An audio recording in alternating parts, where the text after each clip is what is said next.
Welcome to the Just Add Academy. In this tutorial, we're going to create a form in the Create a Factory for generating leads.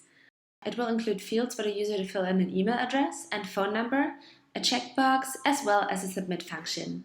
To illustrate, let's create a form for participating in a raffle. First, for sampling the user's contact data, we create a field widget, and the field widget lets the user insert his or her information for getting them sent to any email address we like. And there are 3 types to be selected in the preference panel: text, email, and phone. And let's select the email type and the email address to be required. The best is to type in a message reminding the user to enter an email address, and that email address should be also verified.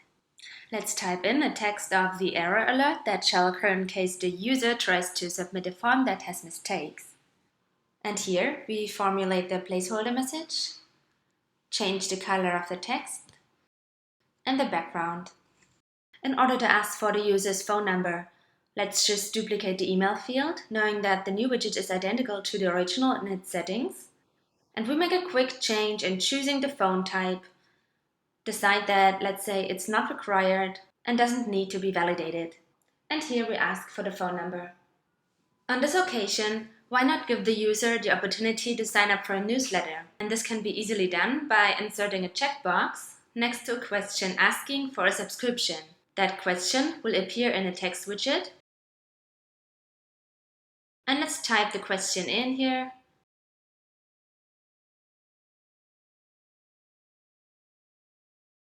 Change the text in a way it fits. Now back to the checkbox. The user's decision will be sent as part of the form, and concerning its design, we select the suggested background of the checkbox and the check mark. There are the usual actions and events to be triggered in case of checking or unchecking the widget.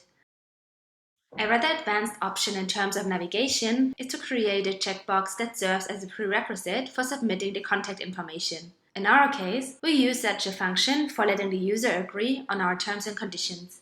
For configuring the checkbox as a function that enables a submit button to work, and let's add an image to it. We use the submit widget to create a send form button that will forward all the fields and checkboxes of the page as a single lead. We simply place a transparent visual over the submit button. Back on the preference panel of our checkbox, we navigate the visual to disappear when the trigger onChecked is carried out in a checkbox. Thus, the submit function gets uncovered. And let's check how it looks in the end. We enter a wrong email here and enable the submit button. An alert pops up. We correct it.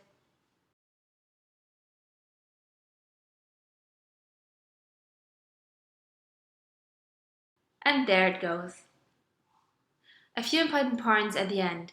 You can only use one submit button in one page. However, you can use as many fields and checkboxes as you want. Second, all leads data will be available in our management, but we strongly recommend you to add the URL of your CRM and configure it by either choosing Get or Post as your CRM server needs. And third, if you plan to add an email address to receive the leads, please make sure it's not your regular email, as you will receive many leads and it may be inconvenient. These were the main points you need to know when creating a lead generation form. Do not hesitate to contact us if you have further queries via tech support@justadd.mobi.